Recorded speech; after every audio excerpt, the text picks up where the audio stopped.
Quería preguntar también, si quieres, Marco, ya que ahora, digamos, quería también preguntarte a ti, que nos cuentes un poco también sobre tu experiencia. Eh, También en este sentido, ¿cómo te ha limitado todo esto, ¿no? Tu relación de esta manera con el entorno y también, bueno, contigo mismo, ¿no? Con tus propias conductas, ¿no?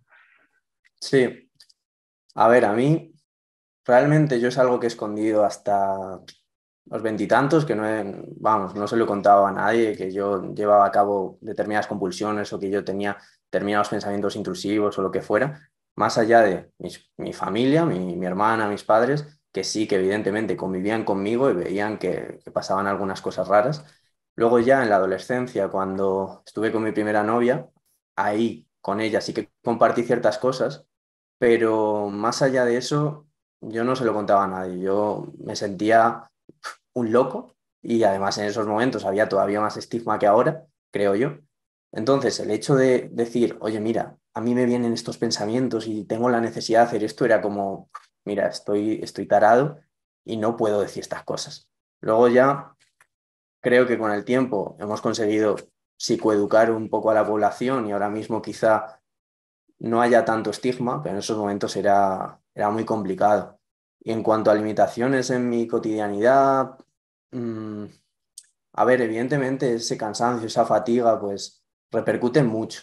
Yo he aprendido a funcionar en paralelo y he acabado, pues más o menos no teniendo problemas en nada, pero sí que cansa, frustra, en momentos en los que hay más estrés, más ansiedad, más lo que sea, vuelven más quizá determinados miedos y llevas a cabo más compulsiones, vienen más obsesiones, vaya. Pero, pero bueno, tampoco me ha limitado mucho, no me ha limitado a la hora de tener amistades, sí que me podía sentir poco comprendido y no sentía que pudiera tener a nadie con quien compartirlo más allá de mi familia, aunque mi familia tampoco sabía por qué yo hacía unas cosas u otras, claro, pero bueno, no me ha limitado mucho. A mí sí que me parece, por ejemplo, de mi caso en particular, para explicar un poco este funcionamiento en paralelo, que me parece interesante por si alguien se siente identificado conmigo.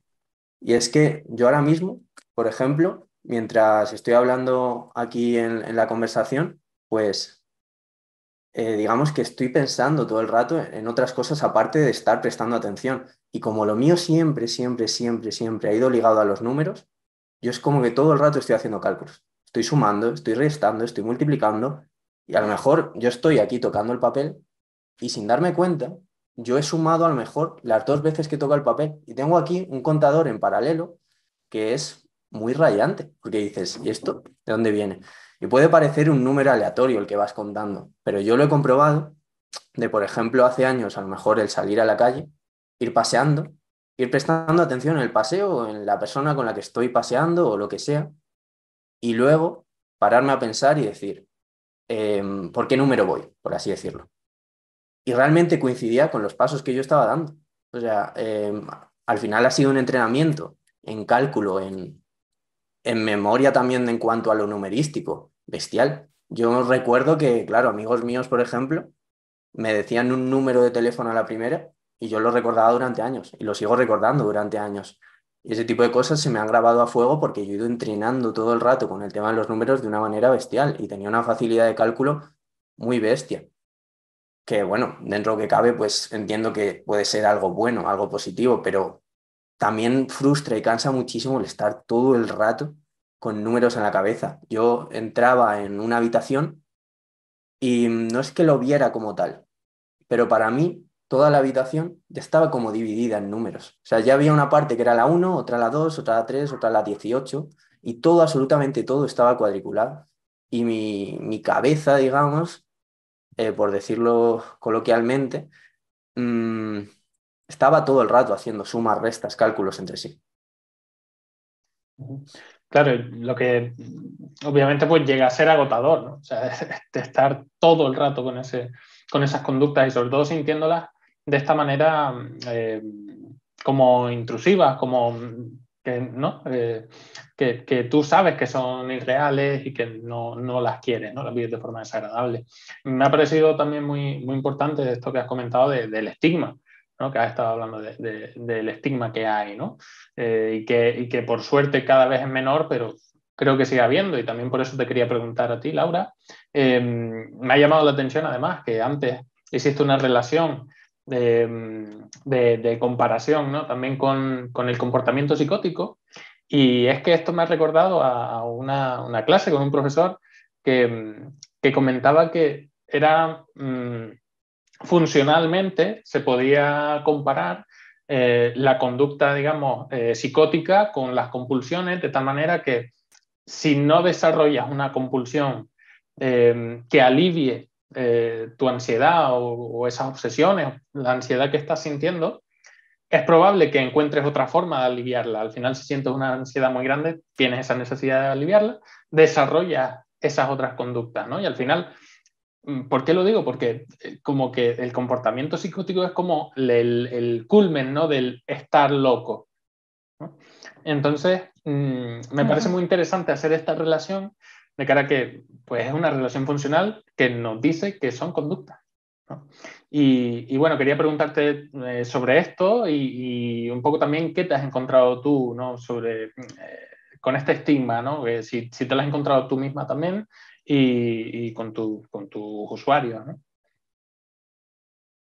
Pues mira, yo por suerte, yo debo ser también nacido con la flor en el culo, por llamarlo de alguna manera, porque mis amigos o mis parejas o la gente con la que he trabajado a nivel de gabinete o incluso mis clientes, etcétera, yo nunca me he escondido de esto, es decir, yo tuve muy claro el día que me dijeron lo que me pasaba, que era lo que me pasaba, no tenía que avergonzarme de eso, también porque, bueno, quizás soy una persona un poco particular en ese sentido, no lo sé, ¿no? Y porque confío mucho en que las cosas, pues la gente es buena y ese tipo de cosas, ¿no?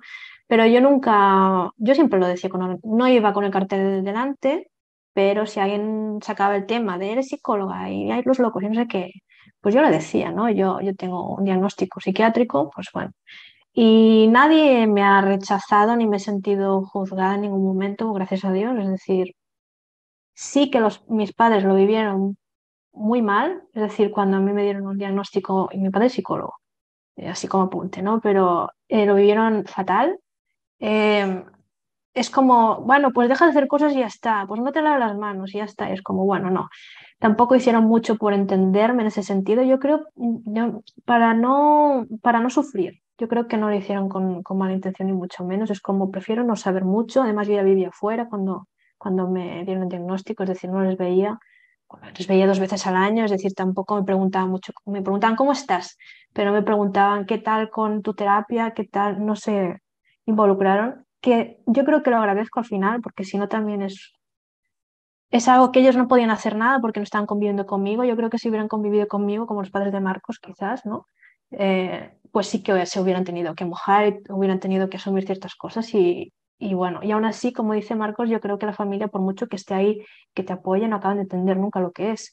Yo creo que nadie que no tenga este tipo de pensamientos puede al 100% meterse ahí, porque es una cosa completamente diferente. Es decir, mucha gente no entiende y conoce a gente con TOC y no entiende cómo funciona así, ¿no? El tipo de pensamientos o los tipos de conductas que se pueden hacer.